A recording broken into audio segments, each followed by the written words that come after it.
Hello everyone, welcome back to my YouTube channel. ಎಲ್ಲರೂ ಆರಾಮಾಗಿ safe ಆಗಿದ್ರೆ ಅಂತ ಭಾವಿಸ್ತೀನಿ. ನಾನು ಕೂಡ ಆರಾಮಾಗಿ ಸೇಫ್ ಆಗಿದ್ದೀನಿ. ತುಂಬಾ ದಿವಸ ಆಯಿತು ಬ್ಲಾಗ್ನ ಮಾಡಿ. ಯಾಕೆಂದರೆ ಸ್ವಲ್ಪ ಲೈಟಾಗಿ ನನಗೆ ಅಮ್ಮ ಆಗಿಬಿಟ್ಟಿದೆ, ಅದರಿಂದ ಬ್ಲಾಗು ಮಾಡಿಲ್ಲ. ಮತ್ತು ವೀಡಿಯೋನೂ ಮಾಡ್ಕೊಳಕ್ಕಾಗಿಲ್ಲ. ಜಸ್ಟ್ ಶಾರ್ಟ್ ವಿಡಿಯೋ ಮಾತ್ರ ಅಪ್ಲೋಡ್ ಮಾಡ್ತಾ ಇದ್ದೀನಿ ಡೈಲಿ.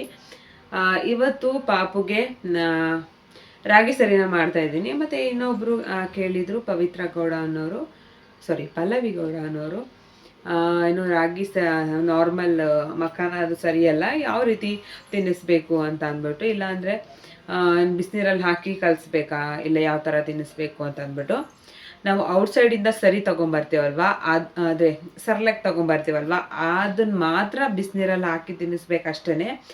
ಮನೇಲಿ ಯಾವುದೇ ಸರಿ ಮಾಡಿಕೊಂಡ್ರು ರಾಗಿ ಸರಿನ ನಾವು ಯಾವ ರೀತಿ ಕುಕ್ ಮಾಡ್ತೀವಿ ಅದೇ ರೀತಿ ಕುಕ್ ಮಾಡಿಬಿಟ್ಟು ತಿನ್ನಿಸ್ಬೇಕು. ಅದು ಬಿಟ್ಟು ಬಿಸಿನೀರಲ್ಲಿ ಕಲಿಸ್ಬಿಟ್ಟು ಆ ಥರ ತಿನ್ಸೋಕ್ಕಾಗೋದಿಲ್ಲ. ಆ ಥರ ತಿನ್ನಿಸ್ಲೂಬಾರ್ದು. ಅದು ಅಷ್ಟೊಂದಾಗಿ ಡೈಜೆಷನ್ ಎಲ್ಲ ಆಗೋದಿಲ್ಲ ಮಕ್ಕಳಿಗೆ. ಇವಾಗ ಬೆಳಿಗ್ಗೆಯಿಂದ ಅವನು ಏನೂ ತಿಂದಿಲ್ಲ, ಯಾಕಂದರೆ ಬೆಳಗ್ಗೆಯಿಂದ ಮಲ್ಕೊಂಡಿದ್ದ. ಇವಾಗ ಬಂದು 12 ಆಗಿದೆ. ಇವಾಗಿದ್ದ ಸ್ವಲ್ಪ ಹಾಲು ಕುಡಿದಿದ್ದಾನೆ ಅಷ್ಟೇ, ಏನೇನು ಮಾಡಿಲ್ಲ. ಅದಕ್ಕೆ ಇವಾಗ ಸ್ವಲ್ಪ ರಾಗಿ ಸರಿನ ತಿನ್ಸೋಣ ಅಂದ್ಬಿಟ್ಟು ತಿನ್ನಿಸ್ತಾ ಇದ್ದೀನಿ. ನಾನು ಯಾವಾಗಲೂ ಒಂದೇ ರೀತಿ ನಾನು ಕೊಡೋದಿಲ್ಲ ಪಾಪಕ್ಕೆ.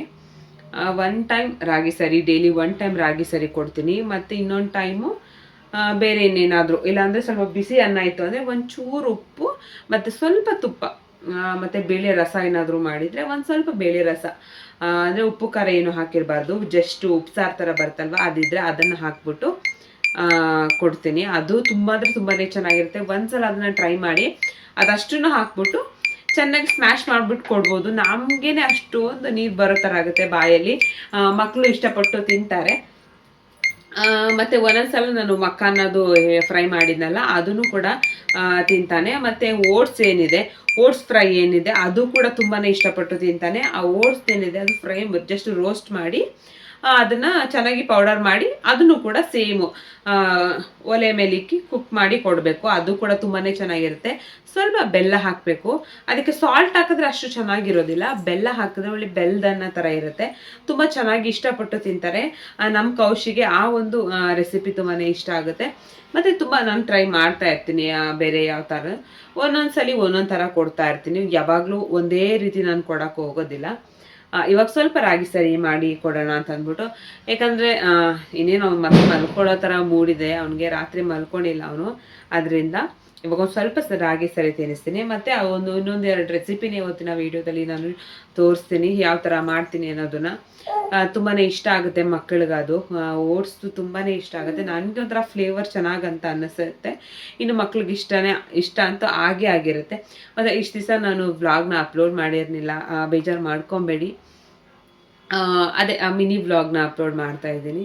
ಅದಕ್ಕೆ ಇವತ್ತು ಸರಿ ವ್ಲಾಗ್ ಮಾಡ್ಕೊಳ್ಳೋಣ ಅಂತ ಅಂದ್ಬಿಟ್ಟು ಮಧ್ಯಾಹ್ನದಿಂದ ವ್ಲಾಗ್ನ ಸ್ಟಾರ್ಟ್ ಮಾಡ್ತಾ ಇದ್ದೀನಿ. ಇವತ್ತಿನ ಡೇ ಯಾವ ಥರ ಹೋಗುತ್ತೆ ಏನು ಎತ್ತ ಅನ್ನೋದನ್ನು ನಿಮಗೂ ಕೂಡ ತೋರಿಸ್ಕೊಡ್ತೀನಿ ಬನ್ನಿ. ಮತ್ತು ಇನ್ನು ಯಾರೆಲ್ಲ ನನ್ನ ಚಾನಲ್ನ ಸಬ್ಸ್ಕ್ರೈಬ್ ಮಾಡ್ಕೊಂಡಿಲ್ಲ, ದಯವಿಟ್ಟು ಚಾನಲ್ನ ಸಬ್ಸ್ಕ್ರೈಬ್ ಮಾಡಿಕೊಂಡು ವೀಡಿಯೋನ ಸಪೋರ್ಟ್ ಮಾಡಿ. ಬಾಯ್ ಬಾಯ್. ಮತ್ತು ನಾನು ರಾಗಿ ಸರಿನ ಆಲ್ರೆಡಿ ಮಾಡಿ ತೋರಿಸಿದ್ದೀನಿ, ಅದರಿಂದ ನಾನು ಏನಾದರೂ ಒಂದು ವೀಡಿಯೋನ ನಾನು ತೋರಿಸ್ತಾ ಇಲ್ಲ. ಮತ್ತು ಬೇರೆ ಒಂದು ರೆಸಿಪಿನ ಮಾಡ್ತೀನಲ್ಲ ಆವಾಗ ನಾನು ತೋರಿಸ್ತೀನಿ. ನಾನು ಆಲ್ರೆಡಿ ತುಂಬ ಸಲ ತೋರಿಸಿದ್ದೀನಿ ರಾಗಿ ಸರಿನ ಯಾವ ರೀತಿ ಪ್ರಿಪೇರ್ ಮಾಡ್ತೀನಿ ಅಂತ ಅಂದ್ಬಿಟ್ಟು. ಬಟ್ ಇರಲಿ ಮತ್ತೊಂದು ಸಲ ತೋರಿಸೋಣ ಅಂದ್ಬಿಟ್ಟು ಮತ್ತೆ ತೋರಿಸ್ತಾ ಇದ್ದೀನಿ. ನಾನು 1 ಲೋಟ ನೀರನ್ನ ತೊಗೊಂಡಿದ್ದೀನಿ. ಅದಕ್ಕೆ ಒಂದು 2 ಟೇಬಲ್ ಸ್ಪೂನ್ ಆಗುವಷ್ಟು ರಾಗಿ ಸರಿನ ಹಾಕಿ ಚೆನ್ನಾಗಿ ಅದು ಗಂಟು ಇಲ್ಲದಂಗೆ ಚೆನ್ನಾಗಿ ಮಿಕ್ಸ್ ಮಾಡಿಕೊಂಡು ಮತ್ತು ಒಲೆ ಮೇಲೆ ಇಟ್ಬಿಟ್ಟು ಮತ್ತೆ ಒಂದು 2 ನಿಮಿಷ ಕೈ ಬಿಡ್ತೀರ ತಿರುಗಿಸ್ತೀನಿ. ಹಂಗೆ ಬಿಟ್ಬಿಟ್ರೆ ಗಂಟಾಗ್ಬಿಡುತ್ತೆ, ಡೆಫಿನೆಟ್ಲಿ ಗಂಟಾಗ್ಬಿಡುತ್ತೆ. ಅದು ಬಿಸಿ ಆಗ್ತಾ ಸ್ವಲ್ಪ ಬಿಸಿ ಆಗ್ತಾ ಇದೆ ಅನ್ನೋವಾಗಲೇ ಒಂದು 2 ನಿಮಿಷ ತಿರುಗಿಸ್ಬಿಟ್ರೆ ಸಾಕು, ಮತ್ತೆ ಗಂಟಾಗೋ ಚಾನ್ಸ್ ಬರೋದಿಲ್ಲ, ಗಂಟು ಆಗೋದು ಇಲ್ಲ. ಮತ್ತು ನಾವು ಫೋರಮ್ಗೆ ಹೋಗಿದ್ವಲ್ವ, ಆವಾಗ ನಮ್ಮ ಮನೆಯವ್ರು ನನಗೊಂದು ಹೂವನ್ನ ಕೊಡಿಸಿದ್ರು, ಚಿಕ್ಕ ಬೊಕ್ಕೆನ ಕೊಡಿಸಿದ್ರು. ಸೊ ಅದನ್ನು ನಾನು ಫ್ರಿಜ್ಜಲ್ಲಿ ಒಂದು ದಿವಸ ಇಕ್ಕಿದ್ದೆ. ಮತ್ತು ತೆಗೆದ್ಬಿಟ್ಟು ಸುಮ್ಮನೆ ಫ್ರಿಜ್ಜಲ್ಲಿ ಹಾಕಿಡೋದು ಅಂತ ಅಂದ್ಬಿಟ್ಟು ಅದನ್ನ ಕಟ್ ಮಾಡಿ ನೀರಲ್ಲಿ ಹಾಕಿಟ್ಟೆ. ನೋಡೋಕ್ಕೆ ಎಷ್ಟು ಚೆನ್ನಾಗಿ ಕಾಣಿಸ್ತಾ ಇತ್ತು. ಸುಮ್ಮನೆ ಹಂಗೆ ಇಟ್ಟರೆ ಅದು ಒಣಗೋಗ್ಬಿಡುತ್ತಲ್ವ, ಸೊ ಅದರಿಂದ. ಮತ್ತು ಸ್ವಲ್ಪ ಆರಿದ್ಮೇಲೆ ಪಾಪುಗೆ ತಿನ್ನಿಸ್ತೀನಿ. ಇವಾಗಂತೂ ವಾಕರ್ ಬಂದಮೇಲೆ ವಾಕರಲ್ಲೇ ಹಾಕ್ತಾಯಿದ್ದೀನಿ. ಜಾಸ್ತಿ ಟೈಮ್ ಹಾಕ್ತಾಯಿಲ್ಲ. ಏನಾದರೂ ನನಗೆ ಕೆಲಸ ಇರೋವಾಗ ಮಾತ್ರ ನಾನು ವಾಕರಲ್ಲಿ ಹಾಕಿ ಸ್ವಲ್ಪ ಕೆಲಸನ ಮಾಡ್ಕೊತೀನಿ, ಇಲ್ಲಾಂದರೆ ಕೆಲಸ ಮಾಡೋಕ್ಕೆ ಬಿಡೋದಿಲ್ಲ ನನಗೆ. ಮತ್ತು ನಾನು ಎವ್ರಿ ಡೇ ಆಫ್ಟರ್ನೂನಲ್ಲಿ ವೈಟಮಿನ್ D3ನ ಕೊಡ್ತೀನಿ. ಇದು ಮಕ್ಕಳಿಗೆ ತುಂಬಾ ಒಳ್ಳೆಯದು. ಡೆಫಿನೆಟ್ಲಿ ಇದು 1 ಇಯರ್ವರೆಗೆ ನಾವು ಕಂಪಲ್ಸರಿ ಮಕ್ಕಳಿಗೆ ಕೊಡಬೇಕಾಗಿರುತ್ತೆ. ನಾನು 1 ml ಕೊಡ್ತೀನಿ. ನೀವು ಯಾರಾದರೂ ಕೊಡ್ತಾ ಇದ್ದೀರಾ ಅಥವಾ ಕೊಡ್ತಾ ಇಲ್ವಾ ಅನ್ನೋದನ್ನು ನನಗೆ ಕಾಮೆಂಟ್ ಮಾಡಿ ಹೇಳಿ. ಇದನ್ನ ಯಾವ ಟೈಮಲ್ಲಿ ಬೇಕಾದರೂ ನಾವು ಕೊಡ್ಬೋದು. ಒಂದು ದಿನದಲ್ಲಿ ಯಾವ ಟೈಮಲ್ಲಾದರೂ ನಿಮ್ಗೆ ಯಾವುದು ಕಂಫರ್ಟಬಲ್ ಅನಿಸುತ್ತೆ ಆ ಟೈಮ್ನ ನಾವು ಸೆಲೆಕ್ಟ್ ಮಾಡಿಕೊಂಡು ಕೊಡಬೇಕು. ಪಾಪು ಬೆಳಿಗ್ಗೆ ಒಂದು ಸಲ ಲೇಟಾಗಿ ಎದ್ದೇಳ್ತಾನೆ. ಅದರಿಂದ ನಾನು ಮಧ್ಯಾಹ್ನ ಟೈಮ್ ಅವ್ನು ಯಾವಾಗಲೂ ಎದ್ದಿರ್ತಾನಲ್ವ, ಸೊ ಅದರಿಂದ ಊಟ ಆದಮೇಲೆ ನಾನು ಅವನಿಗೆ ಕೊಡ್ತೀನಿ. ಊಟಕ್ಕಿಂತ ಮುಂಚೆನೂ ಕೊಡ್ಬೋದು, ಊಟ ಆದಮೇಲೂ ಕೊಡ್ಬೋದು, ಅದು ನಮ್ಮ ಇಷ್ಟ. ನೆನ್ನೆ ವ್ಲಾಗ್ನ ಕಂಟಿನ್ಯೂ ಮಾಡೋಕ್ಕಾಗಿಲ್ಲ, ಸಾರಿ. ಇವತ್ತು ಮತ್ತೆ ಇನ್ನೊಂದು ದಿವಸದ ವ್ಲಾಗ್ ಆಗಿರುತ್ತೆ. ಮೊನ್ನೆ ಆಚೆ ಹೋಗಿದ್ದಾಗ ದೇವಸ್ಥಾನಕ್ಕೆ ಹೋಗಿದ್ದೆ. ಹಂಗೆ ಅಕ್ಕಿ ಬೇಕಿತ್ತು ಅಂದ್ಬಿಟ್ಟು ಅಕ್ಕಿ ತಗೊಂಬರೋಕ್ಕೆ ಅಂತ ಹೋಗಿದ್ವಾ. ಆ ಶಾಪಲ್ಲಿ ಒಂದು ಚಿಕ್ಕ ಮಿರರ್ನ ನೋಡಿದೆ, ಬಾತ್ರೂಮ್ಗೆ ಸ್ಟಿಕ್ ಮಾಡೋ ಥರದ್ದು. ಸರಿ ಅಂದ್ಬಿಟ್ಟು ಅದನ್ನ ಒಂದು ತೊಗೊಂಡು ಬಂದಿದ್ದೀನಿ, ತೋರಿಸ್ತೀನಿ. ಈ ಥರದ್ದು ಇದನ್ನು ಬಾತ್ರೂಮಲ್ಲಿ ಸ್ಟಿಕ್ ಮಾಡೋಣ ಅಂದ್ಬಿಟ್ಟು ತೊಗೊಂಡು ಬಂದಿದ್ದೀನಿ. ಯಾಕಂತಂದರೆ ಇಲ್ಲಿ ಮುಖ ವಾಶ್ ಮಾಡ್ಕೋಬೇಕಾದ್ರೆ ಅಥವಾ ಏನಾದರೂ ಫೇಸ್ ಪ್ಯಾಕ್ ಎಲ್ಲ ಮಾಡ್ಕೋಬೇಕಾದ್ರೆ ಬಾತ್ರೂಮಲ್ಲಿ ಒಂದು ಮಿರರ್ ಇದ್ದರೆ ಚೆನ್ನಾಗಿರುತ್ತೆ ಅಂತ ಅನ್ನಿಸ್ತು. ಇವಾಗ ನಮ್ಮದು ಬಾಡಿಗೆ ಮನೆ ಆಗಿರೋದ್ರಿಂದ ಇಲ್ಲಿ ಯಾವುದೇ ರೀತಿಯ ಒಂದು ಮಿರರ್ನ ಅಟ್ಯಾಚ್ ಮಾಡೋದು ತುಂಬ ಕಷ್ಟ. ಈ ಥರದ್ದಾದರೆ ಯೂಸ್ ಆ್ಯಂಡ್ ಥ್ರೋ, ಎಷ್ಟು ದಿವಸ ಇರುತ್ತೆ ಅಷ್ಟು ದಿವಸ ಯೂಸ್ ಮಾಡ್ಕೊಬೋದು, ಆಮೇಲೆ ಬಿಸಾಕ್ಬಿಡ್ಬೋದು.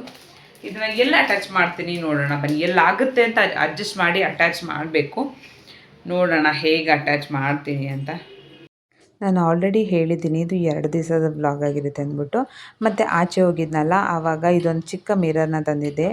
ಸೀರಿಯಸ್ ಆಗಿ ಯಾವುದೇ ಕೆಲಸನಾದರೂ ಅಷ್ಟೇ ಫಸ್ಟು ನಾವು ಯೋಚನೆ ಮಾಡಿಬಿಟ್ಟು ಆಮೇಲೆ ನಾವು ಅದನ್ನು ಮಾಡಬೇಕು. ಇವಾಗ ನಾನು ನೋಡಿ ಒಂದು ತಪ್ಪು ಕೆಲಸನ ಮಾಡಿದ್ದೀನಿ. ಇದನ್ನು ನೋಡಿಕೊಂಡು ನಾನು ಸ್ಟಿಕ್ ಮಾಡಬೇಕಿತ್ತು. ಬಟ್ ಸುಮ್ಮನೆ ಸರಿ ಹೋಗುತ್ತೆ ಅಂದ್ಬಿಟ್ಟು ನಾನು ಸ್ಟಿಕ್ ಮಾಡಿದೆ. ಆಮೇಲೆ ಗೊತ್ತಾಯಿತು ಫೇಸ್ ಒಂಥರ ಚೆನ್ನಾಗಿ ಕಾಣಿಸ್ತಾ ಇರಲಿಲ್ಲ. ಒಂಥರ ದಪ್ಪ ಸಣ್ಣ ಈ ಥರ ಕಾಣಿಸ್ತಾ ಇತ್ತು. ಮತ್ತು ಅದನ್ನ ತೆಗೆಯೋದು ಸ್ವಲ್ಪ ಕಷ್ಟ ಆಯಿತು. ಮತ್ತು ಮೇಲಿರೋ ಸ್ಟಿಕ್ ಮಾಡಿರೋದನ್ನ ಎಲ್ಲನೂ ತೆಗ್ದು ಒಂದು ಟೈಲ್ಸ್ಗೆ ನಾನು ನೀಟಾಗಿ ಫಿಟ್ ಮಾಡಿದೆ. ಅದಕ್ಕೆ ಹೇಳೋದು ಯೋಚನೆ ಮಾಡಿ ಸರಿ ಹೋಗುತ್ತಾ ಏನು ಎತ್ತ ಅನ್ನೋದು. ಅದಾದ ನಂತರ ನಾವು ಯಾವುದೇ ಕೆಲಸನೂ ಮಾಡಬೇಕು. ದಿಢೀರಂತ ಏನೋ ಒಂದು ಕೆಲಸನ ಮಾಡಿಬಿಟ್ಟು ಮತ್ತು ಅದು ಇನ್ನೊಂದು ಸಲ ತಪ್ಪಾಗೋದು ಅದು ಅಷ್ಟು ಒಳ್ಳೆಯದಲ್ಲ. ಒಂದು ಮಾಡೋಕ್ಕೋಗಿ ಇನ್ನೊಂದಾಯಿತು. ಇದೇ ಥರ ಯಾವುದೇ ಕೆಲಸನಾದರೂ ಅಷ್ಟೇ ಹಂಗೋ ಹಿಂಗೋ ಹೆಂಗೋ ಒಂದು ಸ್ಟಿಕ್ ಮಾಡಿದೆ. ಬಟ್ ಅಷ್ಟು ಪರ್ಫೆಕ್ಟಾಗಿ ಬರಲಿಲ್ಲ ಇದು. ಬಟ್ ಇರೋವರೆಗೆ ಇರಲಿ, ವೇಸ್ಟ್ ಮಾಡಬಾರ್ದು ಅಂತಂದ್ಬಿಟ್ಟು ನಾನು ಮತ್ತೆ ಇನ್ನೊಂದ್ಸಲ ತೆಗೆಯೋದು ಮಾಡೋದು ಬೇಡ ಅಂದ್ಬಿಟ್ಟು ನಾನು ಸುಮ್ಮನೆ ಆದೆ. ಮತ್ತು ನೆಕ್ಸ್ಟ್ ಡೇ ಆಫ್ಟರ್ನೂನಲ್ಲಿ ನಾನು ಒಂದೊಂದ್ಸಲ ರಾಗಿ ಸೆಟ್ಟಿನ ಕೊಡ್ತೀನಿ. ಒಂದೊಂದ್ಸಲ ಈ ಥರ ಬಿಸಿ ರೈಸ್ ಮಾಡಿದಾಗ ನಾನು ಸ್ವಲ್ಪ ಬಿಸಿ ರೈಸ್ನ ಕೊಡ್ತೀನಿ. ಯಾವಾಗಲೂ ಬರೀ ರೈಸೇ ಕೊಡಲ್ಲ. ಒಂದೊಂದ್ಸಲ ಸಾಂಬಾರು ಏನಾದರೂ ಮಾಡಿಲ್ಲ ಅಂದಾಗ ಈ ಥರ ಕೊಡ್ತೀನಿ. ಸ್ವಲ್ಪ ಏನಾದರೂ ಬೇಳೆ ಸಾಂಬಾರು ಮಾಡಿದಾಗ ಉಪ್ಪು ಖಾರ ಹಾಕೋಕ್ಕಿಂತ ಮುಂಚೆ ಸ್ವಲ್ಪ ಸಾಂಬಾರನ್ನ ಇದಕ್ಕೆ ಹಾಕ್ಕೊಂಡು ಅದಾದ ನಂತರ ನಾನು ಚೆನ್ನಾಗಿ ಸ್ಮ್ಯಾಶ್ ಮಾಡಿ ಒಂದು ಸ್ವಲ್ಪ ತುಪ್ಪ ಒಂದೇ ಒಂದು ಚುಟ್ಟಿ ಇದನ್ನು ಹಾಕಿ ಸಾಲ್ಟನ್ನ ಹಾಕಿ ಚೆನ್ನಾಗಿ ಅದನ್ನು ಒಂದು ಲೋಟದಲ್ಲಿ ಚೆನ್ನಾಗಿ ನಾದ್ಬಿಟ್ಟು ಮಾಡ್ತೀನಿ. ಮಿಕ್ಸಿಯಲ್ಲಿ ಮಾಡಿಕೊಂಡ್ರೆ ತುಂಬ ಪೇಸ್ಟ್ ಥರ ಆಗಿಬಿಡುತ್ತೆ. ಫಸ್ಟ್ ಆ ಥರ ಕೊಡ್ತಾಯಿದ್ದೆ. ಒಂದು ಸ್ವಲ್ಪ ನಾನು ಇವಾಗ ಈ ಥರ ಕೊಡ್ತಾಯಿದ್ದೀನಿ. ಯಾಕಂದರೆ ಒಂದೇ ಥರ ಕೊಟ್ಟರೆ ಅದು ಅಷ್ಟು ಚೆನ್ನಾಗಿ ಅನಿಸೋದಿಲ್ಲ. ಯಾವಾಗಲೂ ನಮ್ಮ ಮಕ್ಕಳು ಚೆನ್ನಾಗಿ ಅದನ್ನ ಅಗೆದು ತಿಂದಾಗ ಅವರ ಬ್ರೈನ್ ಡೆವಲಪ್ಮೆಂಟು ಕೂಡ ತುಂಬಾ ಚೆನ್ನಾಗಿ ಆಗುತ್ತೆ. ನಾನು ಸ್ವಲ್ಪ ಏನಾದರೂ ಬೇಜಾರು ಆ ಥರ ಟೈಮಲ್ಲಿ ನಾನು ಸ್ವಲ್ಪ ನಟ್ಸ್ಗಳನ್ನ ತೊಗೊತೀನಿ. ಇಲ್ಲಾಂದರೆ ಈ ಥರ ಡ್ರೈ ಫ್ರೂಟ್ಸ್ಗಳನ್ನ ತೊಗೊತೀನಿ. ತುಂಬಾ ಒಳ್ಳೆಯದು ಈ ಟೈಮಲ್ಲಿ. ತುಂಬಾ ಬೆಸ್ಟ್ ಅಂತಲೇ ಹೇಳ್ಬೋದು. ಮತ್ತು ಅವತ್ತು ಸಂಜೆಗೆ ನಾನು ಚಪಾತಿ ಮತ್ತು ನನ್ನ ಫೇವ್ರೇಟ್ ಪನ್ನೀರ್ ಕರಿನ ಮಾಡಿದ್ದೆ. ಸ್ವಲ್ಪ ಪನ್ನೀರ್ ಕರಿ ಸ್ವಲ್ಪ ಬೆಳಗ್ಗೆನೂ ಉಳ್ಕೊಂಡ್ರೆ ಇದಕ್ಕೆ ಇದನ್ನು ಮಾಡ್ಕೊಳ್ಳೋಣ ಅಂತಂದ್ಬಿಟ್ಟು ಗೀ ರೈಸ್ನ ಮಾಡ್ಕೊಳ್ಳೋಣ ಅಂದ್ಬಿಟ್ಟು ಮಾಡ್ಕೊಂಡಿದ್ದೆ. ತುಂಬ ಚೆನ್ನಾಗಿ ಬಂದಿತ್ತು ಪನ್ನೀರ್ ಕರಿ, ನನ್ನ ಫೇವ್ರೇಟ್. ಇದರ ರೆಸಿಪಿನ ನಾನು ಆಲ್ರೆಡಿ ಶೇರ್ ಮಾಡಿದ್ದೀನಿ. ನೀವು ಬೇಕಂದರೆ ಹೋಗ್ಬಿಟ್ಟು ಚೆಕ್ ಮಾಡಿ ರೆಸಿಪಿನ ಟ್ರೈ ಮಾಡಿಬಿಟ್ಟು ಹೇಗೆ ಬಂತು ಅಂತ ಕಾಮೆಂಟ್ ಮಾಡಿ ಹೇಳಿ. ಮತ್ತು ಇದು ಮಂಡೇ ಬೆಳಿಗ್ಗೆ ಬೇಗನೆ ಎದ್ದು ಎಲ್ಲ ಫ್ರೆಶ್ ಅಪ್ ಆಗಿ ಮನೇಲೂ ಕೂಡ ಪೂಜೆನ ಮಾಡಿಬಿಟ್ಟು ದೇವಸ್ಥಾನಕ್ಕೆ ಹೋಗಿದ್ವಿ. ಆಂಜನೇಯ ಟೆಂಪಲ್ಗೆ ಹೋಗಿದ್ವಿ. ಹೋಗ್ಬಿಟ್ಟು ಮನೆಗೆ ಬಂದು ಆಲ್ರೆಡಿ ಗೀ ರೈಸ್ನ ನಾನು ಮಾಡಿಟ್ಟು ಹೋಗಿದ್ದೆ. ಬಂದು ಇಬ್ಬರು ಕೂಡ ಗೀ ರೈಸ್ನ ತಿಂದ್ವಿ. ಇವಾಗ ನಾನು ನಮ್ಮ ಮನೆಯವರು ವಾರದಲ್ಲಿ ಒಂದು ದಿವಸ ಆದ್ರೂ ದೇವಸ್ಥಾನಕ್ಕೆ ಹೋಗ್ಬಿಟ್ಟು ಬರೋಣ ಅಂತ ಅಂದ್ಕೊಂಡಿದ್ದೀವಿ. ಇದು ಎಷ್ಟರ ಮಟ್ಟಿಗೆ ನಾವು ಏನೋ ಕಂಟಿನ್ಯೂ ಮಾಡ್ತೀವಿ, ಫ್ರೆಂಡ್ಸ್ ಫಾಲೋ ಏನು ಗೊತ್ತಾ, ಮಾಡ್ತೀವಿ ಅಂತ ಇವಾಗ ಗೊತ್ತಿಲ್ಲ. ಕೌಶಿಕ್ ಏನು ಮಾಡ್ತಾ ಇದ್ದಾನೆ ಅಂದರೆ ಡ್ರೆಸ್ಸಿಂಗ್ ಟೇಬಲ್ದು ಡೋರ್ ತೆಗಿಯೋದು ಅವನಿಗೆ ಗೊತ್ತಾಗ್ಬಿಟ್ಟಿದೆ. ಇವಾಗ ಅದನ್ನು ತೆಗಿತಾನೆ, ಒಳಗಡೆ ಇರೋ ಐಟಮ್ಸ್ನ ತೆಗಿಲಿಕ್ಕೆ ನೋಡ್ತಾ ಇದ್ದಾನೆ, ಅದು ತೆಗಿಲಿಕ್ಕೆ ಆಗ್ತಾ ಇಲ್ಲ. ತೋರಿಸಿ ನಿಮಗೆ ಏನು ಮಾಡ್ತಾ ಇದ್ದಾನೆ ಅವನು ಅಂತ. ಬಟ್ ಆದಷ್ಟು ನಮ್ಮ ಕೈಲಿ ಎಷ್ಟಾಗುತ್ತೋ ಅಷ್ಟು ದಿನ ನಾವು ಹೋಗಬೇಕು ಅಂತ ಅಂದ್ಕೊಂಡಿದ್ದೀವಿ. ಮತ್ತು ಇವಾಗ ಪಾಪು ನೋಡಿ ತುಂಬ ಆಟ ಕಲ್ತ್ಬಿಟ್ಟಿದ್ದಾನೆ. ಇವಾಗ ಡ್ರೆಸ್ಸಿಂಗ್ ಟೇಬಲ್ ಡ್ರಾಯರ್ನ ಎಳಿತಾನೆ, ಅದರಲ್ಲಿ ಏನಿದೆ ಅದನ್ನು ಎತ್ಕೊಳ್ಳೋಕ್ಕೆ ಟ್ರೈ ಮಾಡ್ತಾನೆ, ಏನನ್ನೂ ಇರ್ಬಿಡಲ್ಲ, ಎಲ್ಲನೂ ಕಿತ್ತಾಕೋಕ್ಕೆ ಟ್ರೈ ಮಾಡ್ತಾನೆ. ಮಕ್ಕಳು ದೊಡ್ಡವರಾಗ್ತಾ ಆಗ್ತಾ ತಾಯಂದ್ರಿಗೆ ಮಕ್ಕಳನ್ನ ನೋಡ್ಕೊಳ್ಳೋದು ಒಂದು ದೊಡ್ಡ ಕೆಲಸ ಅಂತಲೇ ಹೇಳ್ಬೋದು. ಅದ್ರ ಮಧ್ಯೆ ಮನೆ ಕೆಲಸ ಇದೆಲ್ಲ ಮಾಡೋದು ತುಂಬಾ ಕಷ್ಟ ಆಗುತ್ತೆ. ನಾನು ಅದು ಹೇಗೆ ನಿಭಾಯಿಸ್ತೀನಿ ಅಂತ ಗೊತ್ತಿಲ್ಲ. ಬಟ್ ಆದಷ್ಟು ಅಡ್ಜಸ್ಟ್ ಮಾಡಿಕೊಂಡು ನಾನು ಹೋಗ್ತಾ ಇದ್ದೀನಿ. ನಮ್ಮ ಅಮ್ಮ ಇದ್ದರೆ ಅವರೊಂದು ಸ್ವಲ್ಪ ನೋಡ್ಕೊತಾರೆ, ಇಲ್ಲ ಅಂತಂದರೆ ಸೀರಿಯಸ್ಸಾಗಿ ತುಂಬ ಕಷ್ಟ ಆಗುತ್ತೆ. ಬಟ್ ಅಡುಗೆ ಮಾಡೋಕ್ಕೆ ಸ್ವಲ್ಪ ಕಷ್ಟ ಆಗುತ್ತೆ. ಬಟ್ ವಾಕರಲ್ಲಿ ಹಾಕಿದ್ರೆ ಅಷ್ಟೊಂದು ಬೇಡ ವಾಕರಲ್ಲಿ ಯಾವಾಗಲೂ ಅಂತ. ಬಟ್ ಏನಾದರೂ ಕೆಲಸ ಇದ್ದಾಗ ನಾನು ವಾಕರಲ್ಲೇ ಹಾಕಿಬಿಡ್ತೀನಿ, ಇನ್ನೇನು ಮಾಡೋಕ್ಕಾಗಲ್ಲ. ಮತ್ತು ಅವತ್ತು ಸಂಜೆನೂ ಕೂಡ ನಾವು ದೇವಸ್ಥಾನಕ್ಕೆ ಬಂದಿದ್ವಿ. ನನಗೆ ಸ್ವಲ್ಪ ಅಮ್ಮ ಆಗಿತ್ತು ಅಂತ ಹೇಳಿದ್ನಲ್ಲ, ಸರಿ ಸ್ವಲ್ಪ ಕಡಿಮೆ ಆಗಿತ್ತು. ಬಂದ್ಬಿಟ್ಟು ಸ್ವಲ್ಪ ಸಕ್ಕರೆ ಬಾಳೆಹಣ್ಣು ನೈವೇದ್ಯ ಮಾಡಿಸ್ಕೊಂಡು ಕೊಟ್ಬಿಟ್ಟು ಪೂಜೆ ಮಾಡಿಸ್ಕೊಂಡು ಹೋಗೋಣ ಅಂತ ಅಂದ್ಬಿಟ್ಟು, ನಾವು ನಮ್ಮೂರ ಕಡೆ ಇದೇ ಥರ ಮಾಡೋದು. 3 ದಿವಸ ಅಥವಾ 5 ದಿವಸಕ್ಕೆ ಈ ಥರ ಮಾಡ್ತೀವಿ. ಅಥವಾ ಮೊಸರನ್ನ ಈ ಥರ ಎಲ್ಲ ಮಾಡಿದ್ರೆ ಮಾರಮ್ಮನಿಗೆ ತುಂಬಾ ತಂಪು ಅಂತ ಅಂದ್ಬಿಟ್ಟು. ಬಟ್ ಈ ದೇವಸ್ಥಾನಕ್ಕೆ ಹೋದರೆ ತುಂಬಾ ಒಂಥರ ಗುಡ್ ವೈಬ್ಸ್ ಅಂತಲೇ ಹೇಳ್ಬೋದು. ಕೆಲವೊಬ್ಬರಿಗೆ ದೇವಸ್ಥಾನಕ್ಕೆ ಹೋಗೋದು ಬರೋದು ಒಂದು ಒಳ್ಳೆ ಅಡಿಕ್ಷನ್ ಆಗಿಬಿಟ್ಟಿರುತ್ತೆ. ನಾವು ಇನ್ನು ಮುಂದೆ ಈ ಥರ ಅಡಿಕ್ಷನ್ನ ಮಾಡ್ಕೊಳ್ಳೋಣ, ಒಳ್ಳೊಳ್ಳೆ ಅಡಿಕ್ಷನ್ನ ಮಾಡ್ಕೊಳ್ಳೋಣ ಅಂತ ಇದ್ದೀವಿ. ನೋಡೋಣ ಹೇಗಾಗುತ್ತೆ ಆ ಥರ.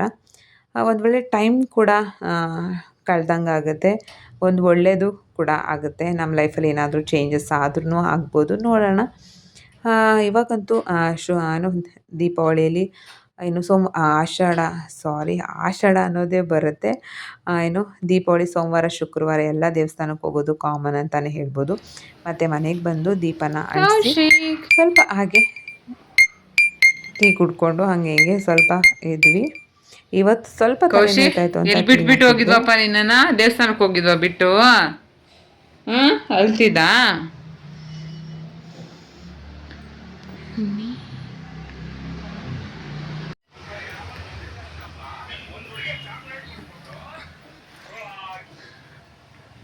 ನಮ್ಮ ಮನೆಯವರು ಟೀ ಮಾಡ್ತಾ ಇದ್ದಾರೆ.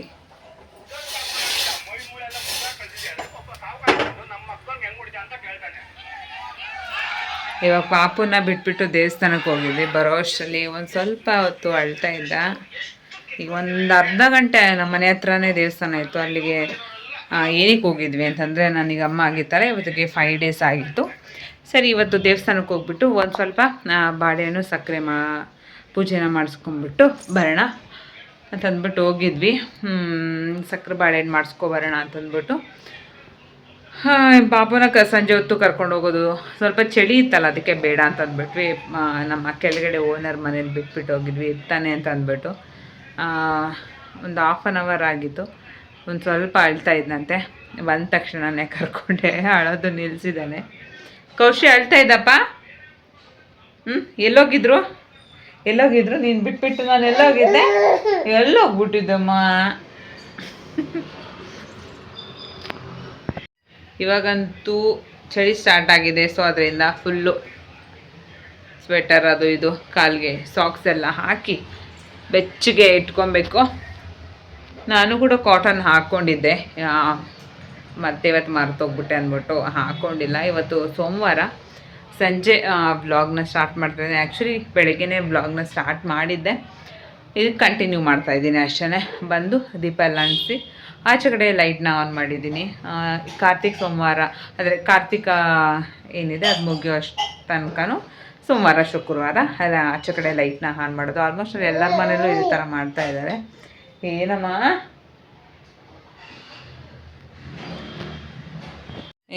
ಸ್ವಲ್ಪ ಅದು ಲೋಟ ದೊಡ್ಡದಲ್ವಾ?